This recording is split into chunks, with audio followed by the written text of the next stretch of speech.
Hello friends, welcome back to my channel. आज मैं आप लोगों के साथ इंडिया नेपाल टेंशन का पार्ट 2 लेकर आया हूं।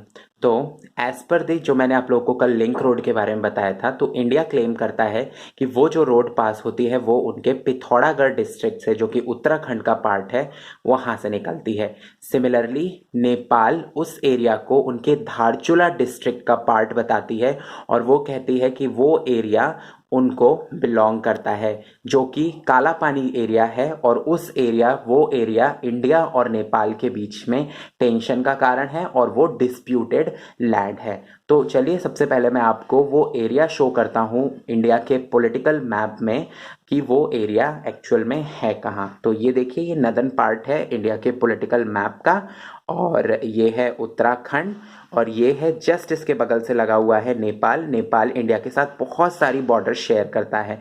अब आप ये जाएंगे ईस्ट के बिल्कुल टॉप मोस्ट एरिया में जाएंगे, ईस्ट का बिल्कुल टॉप मोस्ट पार्ट है। ये जो छोटा सा जो भाग बाहर निकला हुआ है, जो टिप निकला हुआ है, ये है काला पानी एरिया। इसको हम लोग पिथौरागढ़ डिस्ट्रिक्ट में मानते हुए इंडिया इधर मानता है इसको, और यहाँ पर नेपाल इसको धारचूला का एरिया मानकर और इसको अपना डिस्ट्रिक्ट का पार्ट बताता है। अब हम बात करेंगे कि एक्चुअल में इंडिया और नेपाल के बीच में जो बॉर्डर का डिस्प्यूट है, ये कौन से टाइम से और किस ट्रीटी की वजह से है।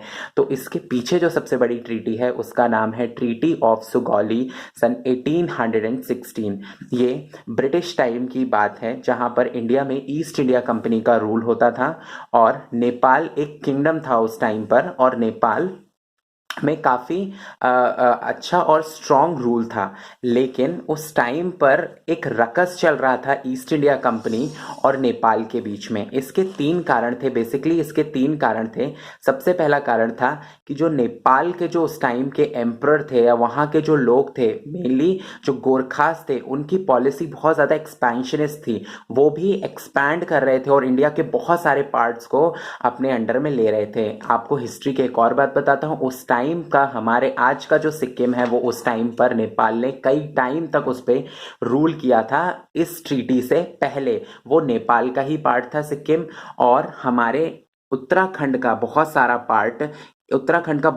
पार्ट 1816 में कुमाऊं और गढ़वाल रीजन जो है, यहाँ का कुमाऊं और यहाँ के जो गढ़वाल रीजन है, इन दोनों एरिया के, हिमाचल प्रदेश का भी बहुत सारा एरिया नेपाल के अंडर में, यहाँ से लेके यहाँ तक ये एरिया नेपाल के अंडर में एक्सपैंड हो चुका था, जो कि ईस्ट इंडिया कंपनी को बिल्कुल भी मंजूर नहीं था।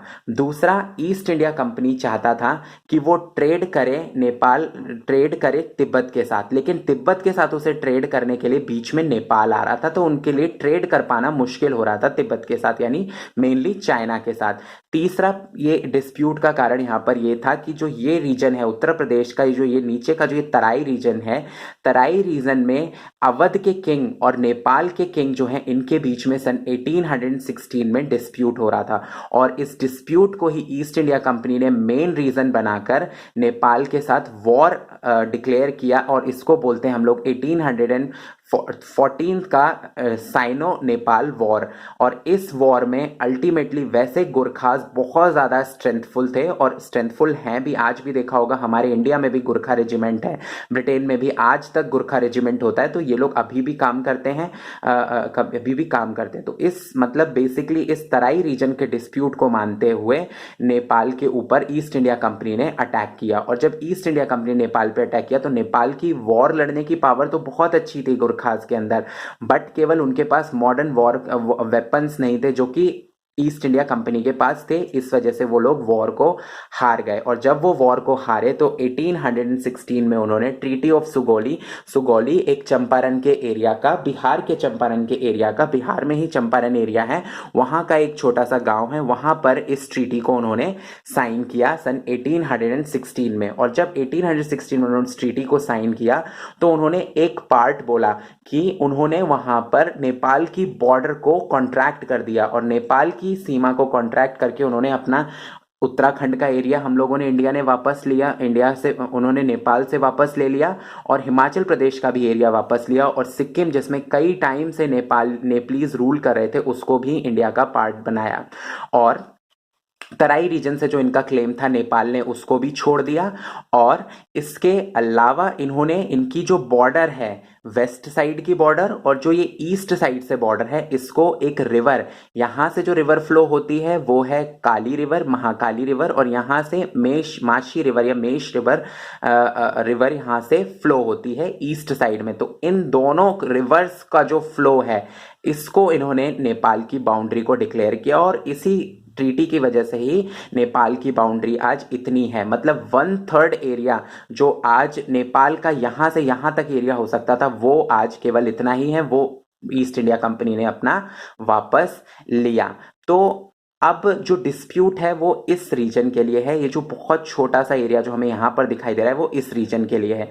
अब यहाँ पर इंडिया का भी क्लेम सही माना जा सकता है, और यहाँ पर नेपाल का भी क्लेम सही माना जा सकता है, क्योंकि ब्रिटिशर्स ने एक काम तो ढंग का ये तो बिल्कुल भी नहीं किया कि जो बाउंड्रीज हैं उनको क्लियरली डिमार्केट किया हो।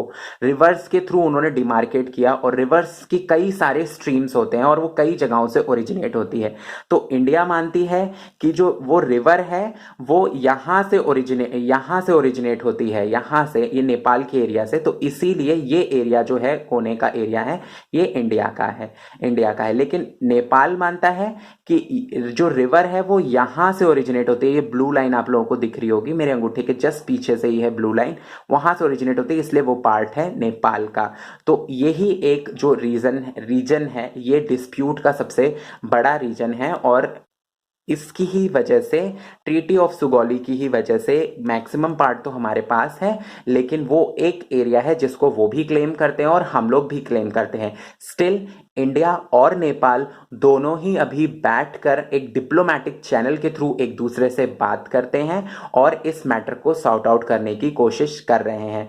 पार्ट 3 में मैं इन सब बैकग्राउंड से रिलेटेड एक जो कॉमन लिंक है वो है चाइना, उसके बारे में भी आप लोगों के साथ डिस्कस करूंगा कि किस तरह से इंडिया और नेपाल के रिलेशन में एक चाइना बहुत बड़ा लिंक हो सकता है उनको बिगाड़ने में, उसके बारे में भी मैं डिस्कस करूंगा। तो पार्ट 3 जो कि एंड पार्ट भी हो सकता है, आप उसके साथ बने रहें और इंडिया नेपाल टेंशन को फॉलो करें। आई होप आपको ये पसंद आया होगा। अगर आपको पसंद आए तो मेरे वीडियो को लाइक करें, शेयर करें, सब्सक्राइब करें और कमेंट करें।